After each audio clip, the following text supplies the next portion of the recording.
Salut à toutes et à tous, bienvenue dans cette nouvelle vidéo. Encore merci d'être de plus en plus nombreux à être abonnés à cette chaîne. Je vous fais cette vidéo aujourd'hui. En fait, je l'ai intitulée La collection de parfums idéal. Pourquoi je fais cette vidéo-là?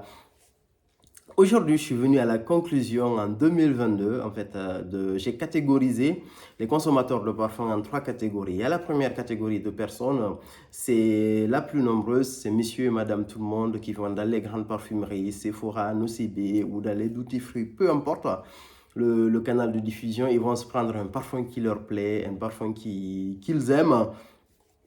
Et puis la plupart du temps, ils restent dans cette catégorie-là. Mais il y a une autre catégorie, en fait, pour moi, qui est la plus pertinente. Ce sont des gens, en général, qui en ont peut-être mal de la parfumerie commerciale, du grand public. Ils ont des parfums, soit qu'ils trouvent ne sont pas de bonne qualité, ou ils ne trouvent plus leur bonheur, en fait, d'une façon ou d'une autre dans cette catégorie. Ils se rabattent vers la parfumerie de niche, ou la parfumerie de designer en particulier. Ils vont dans des collections privées et pour moi, je trouve que c'est la position la plus idéale. Après, il y a une autre catégorie de gens qui ont le nez hyper fin, qui sont toujours à la recherche de pépites. Ils ont en général une très grande collection de parfums, mais ils sont, je dirais pas rarement satisfaits, mais en fait, ils sont toujours à la recherche de nouveautés. Ils sont ouverts à d'autres propositions et ça, j'estime que c'est une minorité, mais la frange la plus importante, c'est la deuxième. Et aujourd'hui, j'ai décidé de faire une sélection en fait d'une dizaine de parfums. Et pour moi, j'estime que quand vous avez ces parfums-là, en gros, vous couvrez tous vos besoins en fait en termes de parfums, quelles que soient les situations dans lesquelles vous voulez utiliser les parfums. En général, on a envie d'un parfum qui sent très bon, un parfum qui plaît à soi, un parfum qui plaît aux autres, un parfum qu'on peut porter toute la journée sans forcément avoir besoin de se réparfumer. Et donc, du coup, j'ai fait cette sélection-là. Le premier parfum que j'ai choisi, que je trouve en fait qui est vraiment super, et vous remarquerez en fait durant tout le long de la vidéo, j'ai commencé par les parfums qu'on peut porter au printemps et en été, et puis je passerai de l'automne à l'hiver. Donc le premier parfum, c'est le Xerjoff Renaissance. Moi, j'estime que c'est un parfum qui est complet, surtout pour la saison estivale. Très beau, en fait, tout ce qu'on recherche majoritairement dans un parfum d'été en termes de fraîcheur, en termes d'aspect assez clean. C'est un parfum qui est à la fois moderne, c'est un parfum qui est chic et présent, où on retrouve en fait du citron en ouverture, de la tangerine, c'est une agrume, on retrouve de la bergamote et du petit grain. Le parfum est super beau. En fait, ce qui le différencie au niveau de l'ouverture avec beaucoup de parfums d'agrumes, c'est la note de petit grain qui fait vraiment son trou. On retrouve en note de cœur du muguet, de la menthe et de la rose. Très belle évolution du parfum. En note de fond, on a naturellement du musc, de l'ambre, du bois de cèdre et du patchouli. Le musc, l'ambre et le bois de cèdre, c'est des notes qu'on retrouve très souvent dans les parfums. Ce sont d'excellents fixateurs. Ce parfum-là, ce qui est bien avec lui, le Xerjoff Renaissance, c'est que l'intensité, elle est vraiment au début. Vous la gardez pendant en fait une bonne durée de vie du parfum. Après, le parfum, il se tasse un tout petit peu. Ça devient un parfum légèrement rond. Et ça, c'est quelque chose de super pour l'été, quoi. Que ce soit sur la peau et sur les habits, c'est un parfum que vous pouvez mettre. Le Xerjoff Renaissance, un parfum que je vous suggère fortement. Il remplace beaucoup de parfums. Moi, par exemple, j'adore le Amouage Réflexion Men, c'est un super beau parfum qui tourne autour du même univers. Il y a énormément de parfums frais dans cet univers, mais le Xerjoff Nio, par exemple, je trouve que ce parfum, il fait le boulot de beaucoup d'autres parfums, quoi. Et c'est vraiment un bon investissement, en fait, pour l'été. Ça vous permet de vous distinguer et vraiment de sentir très bon. Le deuxième parfum aussi que je trouve qui est vraiment super bon, et qui, voilà, pour l'été en particulier, le printemps et l'été, c'est le Roja Elysium. Vous savez que c'est l'un des meilleurs parfums pour hommes, je l'ai dit, je l'ai redit, il est vraiment magnifique. Un parfum qui est très complexe, où vous avez en fait toute une batterie en fait de notes d'agrumes fraîches au niveau de l'ouverture, avec du thym, de la Ferrol Gomez, de l'armoise. C'est un parfum est une véritable chef-d'œuvre durant toute la vie du parfum. On retrouve en note de cœur du vétiver, du baie de genévrier, du cassis, de la pomme, du poivre rose. Et Ces fruits-là, en fait, cassis, pomme, baie de génévrier, ça donne à ce parfum-là un aspect un tout petit peu sucré, je vais dire. Ça donne à ce parfum, en fait, cet aspect de fruits mûrs. En gros, on a des fruits, des agrumes assez fraîches, on a un peu de fruits mûrs dans ce parfum, on a du vétiver, on a du muguet, du jasmin, ce qui renvoie à quelque chose de très, très propre. En note de fond, on a de l'ambre gris, du cuir, de la vanille, du benjoin et du ciste. C'est un parfum qui est complet, littéralement. Vous pouvez même le porter durant toute l'année, en fait. Même en hiver, c'est un parfum que vous pouvez porter. C'est quelque chose qui va très, très bien donner. Même s'il tiendra moins en hiver, en été, il est juste parfait. Moi, j'adore ce parfum. Un parfum, mais vraiment complet. C'est quelque chose, vous allez beau tourner, vous allez à un moment donné, en fait, l'inclure dans votre collection de parfums. Au début, ça peut paraître... je ne sais pas comment vous dire ça. Au début, le prix peut paraître repoussant, mais quand vous calculez le nombre de petits parfums en fait, que vous achetez à gauche et à droite, Bleu Chanel, Dior Sauvage, je ne sais pas, Giorgio Armani, plein de parfums comme ça qui sont frais, avec un aspect un tout petit peu fruité et tout, c'est un parfum qui peut les remplacer littéralement, quoi. Très très belle fragrance aussi, le Roja Elysium.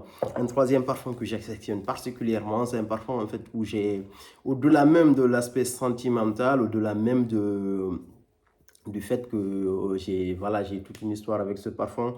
Le Kouros, c'est un parfum de cuir frais qui est vraiment génial et qui peut vous sauver la vie en fait en été. C'est un parfum aussi qui se porte toute l'année. Un parfum très très musclé avec de l'aldéhyde, de la coriandre, de la sauge clarée, de l'armande et de la bergamote. Au niveau des notes de tête, très très belle fragrance, hyper complexe et avec un aspect un tout petit peu animal.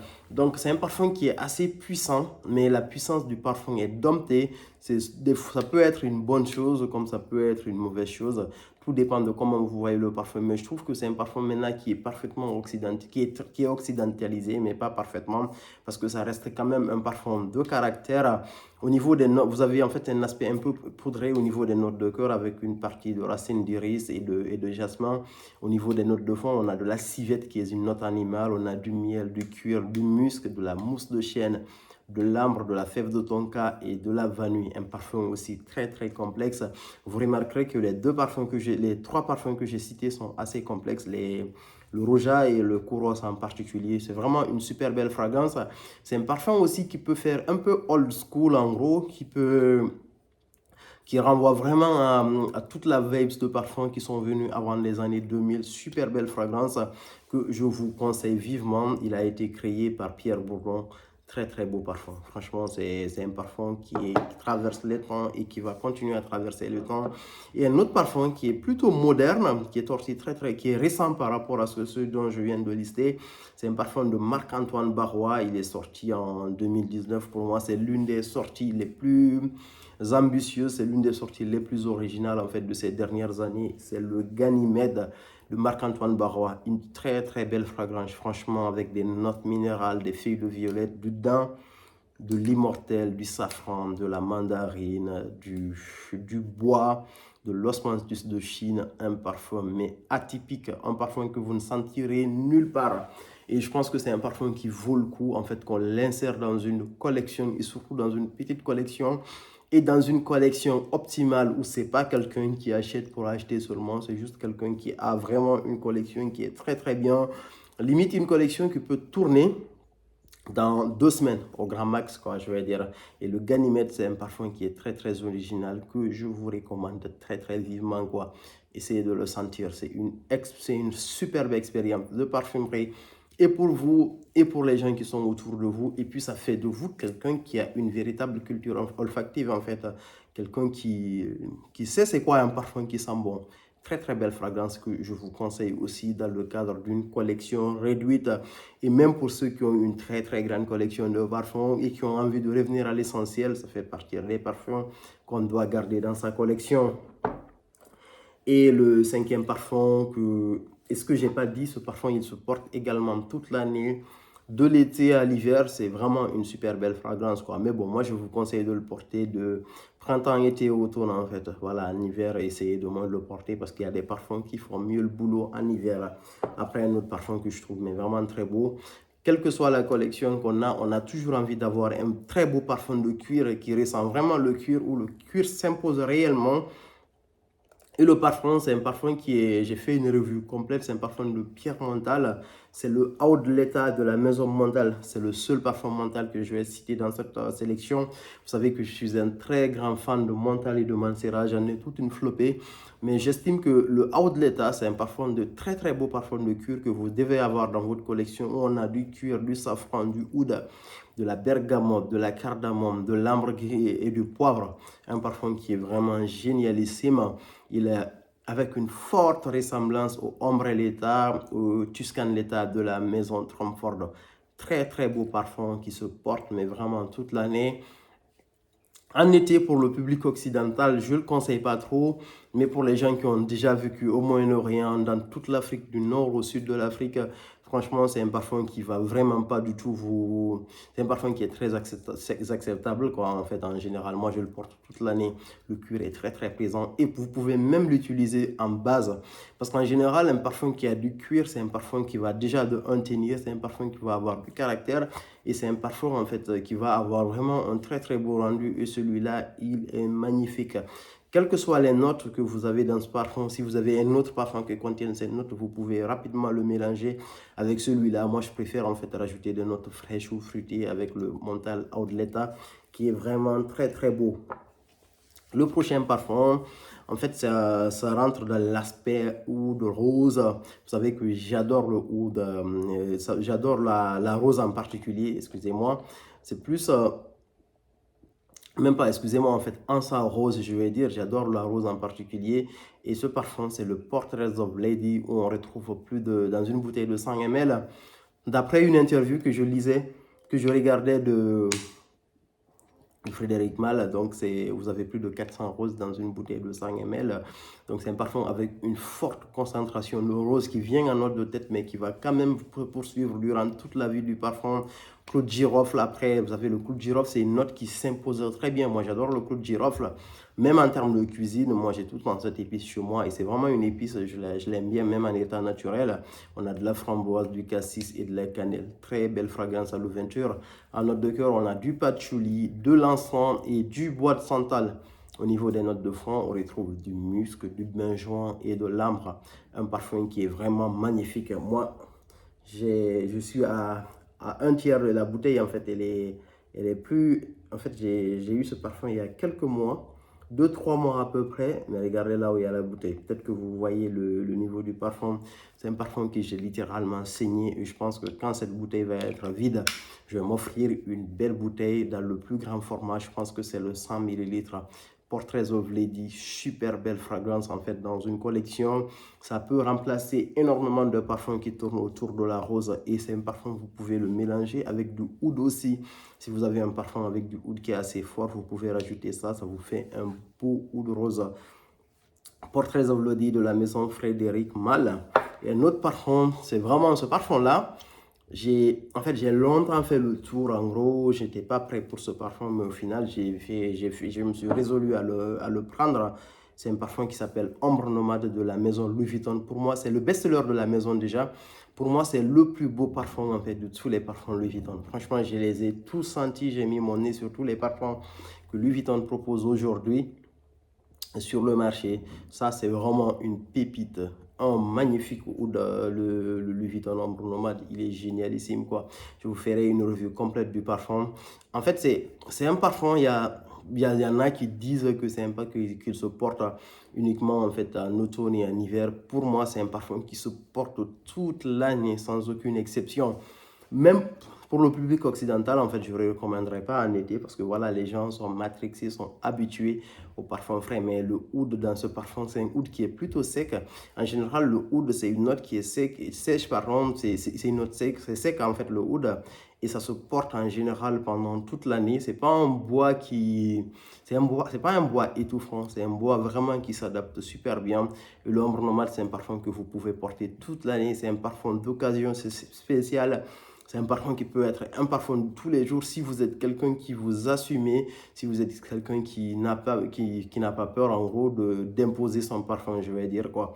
Super belle fragrance ombre nomade de la maison Louis Vuitton. Moi, c'est un parfum que j'ai adoré depuis le premier reniflement. Mais je trouvais que c'était trop pour moi. Mais bon, aujourd'hui, je trouve que c'est quelque chose de parfait dans n'importe quelle collection. À partir de là, tous les parfums que je viens de lister, c'est-à-dire le Xerjoff Renaissance, le Roja Elysium, le Kouros, le Marc-Antoine Barrois de la maison Ganymède, le Outlet de Portraits of Lady et le Louis Vuitton Ambre Nomade. Ces parfums, vous pouvez pour moi les porter à n'importe quel moment de l'année, excepté le Renaissance, en fait, que je suggère de porter plus en été. Mais pour ceux qui ne vivent pas en Europe en particulier, pour ceux qui ne vivent pas dans des pays où il y a une saison hivernale, ces parfums-là, vous pouvez vraiment les faire tourner pendant tout le temps.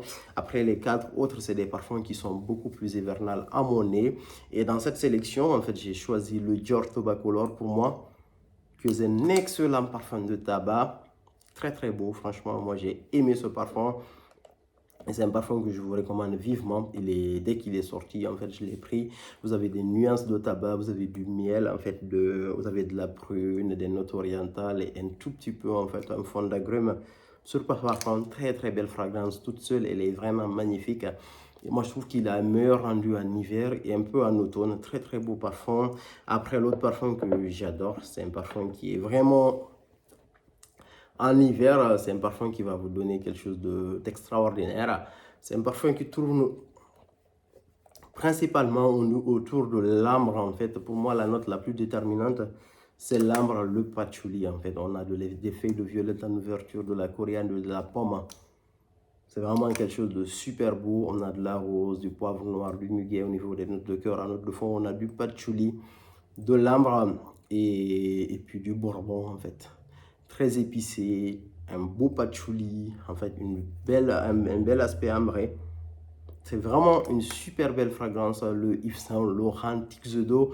Pour ceux qui sont téméraires, vous pouvez le porter toute l'année, excepté les journées chaudes d'été. Mais c'est vraiment un parfum, c'est un gros classique, quoi. C'est un parfum, moi, je l'adore personnellement. Vous pouvez vous faire plaisir. Pour ceux qui sortent, en fait, c'est pour ceux qui ne subissent pas la chaleur en été. Par exemple, qui sortent de chez eux, ils montent dans leur voiture, ils vont dans leur bureau, le bureau est frais et climatisé, vous pouvez vous permettre de le mettre, quoi. Mais si en fin de journée, vous allez aller vous poser dans une terrasse, ça ne sert à rien de l'utiliser parce que ça risque d'être un peu étouffant. Après, l'avant-dernier parfum que je peux vous suggérer, le Baccarat Rouge 540. Moi, je trouve que c'est une super belle pièce. C'est un très beau parfum. Un parfum facile à aimer, un parfum grand public et même qui renvoie à un aspect travaillé. C'est un parfum qui a littéralement changé le monde de la parfumerie. Et il y a beaucoup de parfums qui tournent autour de ça. Même moi, je fais des vidéos où je recommande d'autres parfums à cause de la cherté, en fait, parce que je trouve voilà, que les parfums de Montal et de Mancera, tels que le Sensual Instant et le... j'ai oublié le nom du dernier parfum de Mancera, c'est Instant Couche, pardon. Je trouve que c'est des parfums qui font super bien le boulot du Baccarat Rouge 540 sans pour autant être des copies conformes. Mais le Baccarat Rouge 540, dans le cadre d'une collection réduite, dans le cadre d'une collection idéale, où on ne va pas chercher les extrémités à gauche et à droite, je trouve qu'une belle pièce de Baccarat Rouge 540, dans le grand format de 200 ml, franchement, c'est quelque chose qui va vraiment vous faire du bien. Ou voilà, le matin, vous vous levez, vous vous parfumez à fond, vous n'avez pas peur que les gens vous disent vous êtes trop parfumé. C'est un parfum qui est vraiment un parfum de foule, très agréable. Et le dernier parfum que je trouve magnifique, c'est un parfum fétiche. Et je trouve qu'il est vraiment très bon dans le cadre d'une collection. Un parfum poudré, c'est le Dior Homme Parfum. On a de l'iris, de l'orange au niveau de la note d'ouverture. Après, on a du cuir, de la rose au niveau des notes de cœur. C'est un parfum principalement de cuir. En note de fond, on a du oud, du bois de santal, du musc et du bois de cèdre. Le parfum est génial. Franchement, ce Dior Homme Parfum, il est magnifique, quoi. Moi, personnellement, je le porte qu'en hiver. Maintenant, au début, quand j'ai découvert le Dior Homme Parfum, franchement, je le portais même en plein été. En fait, je m'en foutais de ce que les gens pensaient.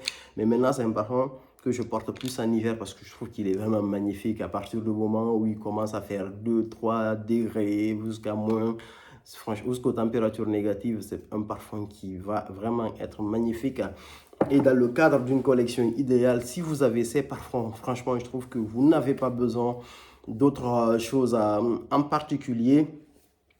En gros, les, comment dire ça, en fait, ce que j'ai observé, en fait, pour nous surtout, euh, les gens qui ont une grande collection de parfums ou qui vont toujours en gros vers l'extrémité, en fait, on a tendance en fait à être influencé et à influencer parfois. Et donc, du coup, je trouve que le fait qu'on prenne de recul en gros et qu'on propose en fait ce type de sélection, ça peut faire vraiment du bien à beaucoup de gens qui n'aspirent qu'à l'essentiel de la parfumerie, c'est-à-dire avoir deux parfums qui les permettent de sentir bon, qui les donnent du bonheur en fait à se parfumer et qui partagent également du bonheur aux autres à travers leur parfum. Voilà ce que j'avais à dire autour de cette vidéo. Merci beaucoup. À plus pour de nouvelles vidéos.